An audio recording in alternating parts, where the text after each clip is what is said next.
Abonnez-vous et cliquez aussi sur la petite cloche de notification pour ne rien rater de nos prochaines vidéos. N'oubliez pas de partager aussi la vidéo et de la liker. Afrique N24. Le commandant Olivier Ama menacé de mort pour ses prises de position. Nous les Kabyais avons la lourde responsabilité de sauver notre pays, le Togo, du chaos que lui impose Faure Gnassingbé et son groupuscule plus cupide que patriote, Olivier Ama, en septembre 2020. Au Togo, l'impunité érigée en règle fait en sorte que des assassinats d'opposants restent sans suite judiciaire, les assassins étant protégés depuis le haut lieu. Les cas les plus illustratifs ne furent-ils pas l'assassinat de Tavio Amorin par deux policiers bien connus en plein Lomé en juillet 1992, l'attentat de Soudou le 5 mai de la même année au cours duquel Marc Atidépé et 5 autres compatriotes trouvèrent la mort, l'assassinat du président du Modena Atsutse Kokuvi Agbobli le 15 août 2008, et plusieurs autres assassinats d'anonymes, au cours ou en dehors de manifestations, à travers tout le pays. En 2002, le sergent Panatoyi Issifou, un natif de Pia, fut accusé d'être un ami de Messan Agbeyome Kodjo quand ce dernier fit défection. Il fut d'abord jugé et fessé en public à Pia avant d'être exécuté à la prison civile de Kara par Ernest Gnassingbé. Une liste malheureusement non exhaustive.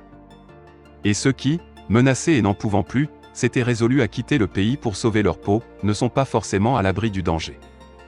L'assassinat du lieutenant Vincent Tokofaï dans son exil ghanéen en juillet 1995 par des tueurs venus de Lomé est encore frais dans les mémoires.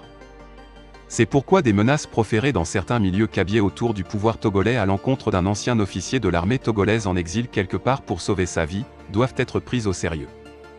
Le commandant Olivier Ama, puisque c'est de lui qu'il s'agit, n'est pas n'importe qui. Il est cet officier courageux qui a refusé la facilité et les délices sans gloire de l'instrumentalisation tribalo-ethnique à des fins politiques, pour se mettre du côté du peuple. Originaire de Pia et en bon soldat, engagé sous le drapeau pour défendre son pays, il suit l'actualité, observe, fait des propositions à ceux qui restent de l'opposition sur le terrain en dénonçant de temps en temps l'arbitraire et les abus du régime togolais incarné depuis 17 ans par Faure Gnassingbé. Ce sont cette liberté d'esprit, cette lucidité, cette bonne connaissance de la chose militaire et surtout cet appel à libérer le pays qui gêne au plus haut niveau de la Grande Muette et surtout de sa communauté ethnique d'origine, où malheureusement pour certains la définition du pouvoir politique devrait se décliner en termes d'ethnie, de clans ou de régions. Quand des pères et mères de famille, supposés être des personnes responsables, exploitent l'attaque terroriste de Pékankandi qui a fait 8 morts et 13 blessés côté togolais à des fins tribales pour un but dont eux seuls ont le secret, il est normal que des compatriotes au Togo ou dans la diaspora le dénoncent. C'est pourquoi, à la suite de beaucoup de Togolais, abasourdis et en colère à cause de cette curieuse assemblée générale des ressortissants du village de Pia à Lomé pour parler du terrorisme, une tragédie qui concerne tous les Togolais, Olivier Ama, également un natif du dit village, a vivement dénoncé dans un message audio sur les réseaux sociaux cette incongruité qui n'a pas sa place dans une république. Et surtout pas dans un pays comme le nôtre dont le tissu social est déjà fortement fragilisé par la faute de ceux qui sont au pouvoir depuis un demi-siècle. Après cette attaque terroriste sanglante, des voix se sont élevées du côté des autorités politiques et militaires de notre pays pour inviter le peuple à collaborer avec l'armée dans la lutte contre le terrorisme. Olivier Ama, ancien officier de l'armée, a également dénoncé à travers les réseaux sociaux l'incompatibilité entre le comportement répressif jusqu'à ce jour des forces armées togolaises vis-à-vis de leurs concitoyens civils et une franche collaboration. Pour l'officier opposant en exil, les FAT, Forces armées togolaises, devraient se réinventer en se débarrassant de cette image peu glorieuse d'armée trop politisée pour redevenir une armée vraiment républicaine. Voilà des critiques bien fondées sur des sujets précis que le Kabyais de Pia dans la Kosa a fait en n'oubliant pas de faire des propositions. À travers cet article, nous voulons tirer la sonnette d'alarme, car depuis quelques jours nos contacts proches du sérail et d'autres voix dignes de foi, nous font part des propos menaçants de la part de certaines personnalités proches du pouvoir, partisanes du statu quo, contre Olivier Ama. Ces adeptes avérés du tribalisme, ne supportant pas l'idée d'un quelconque partage du pouvoir politique, ne verraient pas d'un bon œil les prises de position de cet électron libre.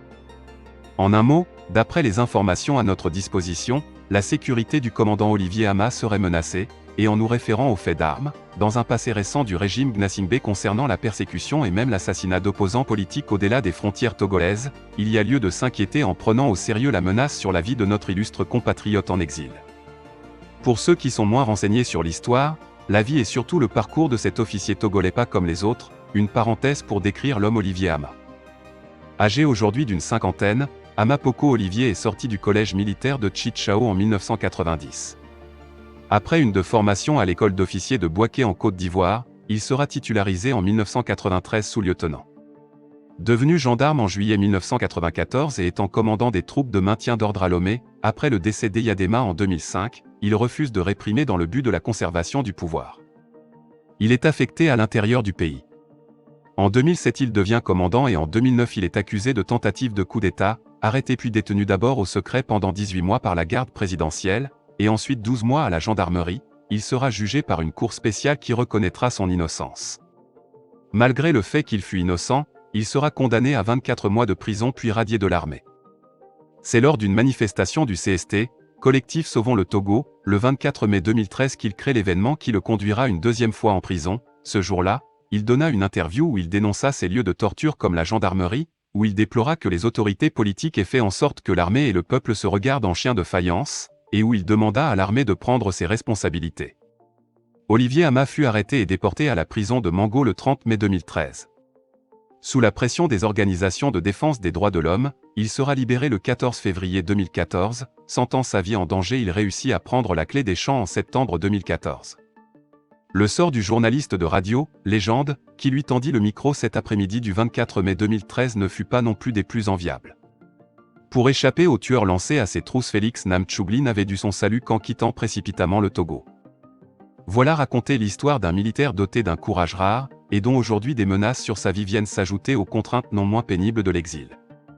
Des milliers de cadavres jonchent la route des combattants togolais de la liberté depuis le début des années 90. Opposants célèbres aux manifestants anonymes, civils ou militaires, aux pays ou dans la diaspora, ont tout payé de leur vie en demandant un peu plus de démocratie pour leur pays. C'est pourquoi c'est le devoir de tout un chacun de nous, en commençant par les organisations de défense des droits de l'homme, de nous mobiliser pour éviter davantage d'effusion de sang de Togolais ou de Togolaises où qu'ils se trouvent. Olivier Hama ou tout autre opposant, au Togo ou ailleurs, menacé d'une manière ou d'une autre, a droit à la vigilance et à la protection de tous les démocrates togolais. Disons tous non aux crimes gratuits et à l'impunité. Samari Tchadjobo. Allemagne. 30 mai 2022.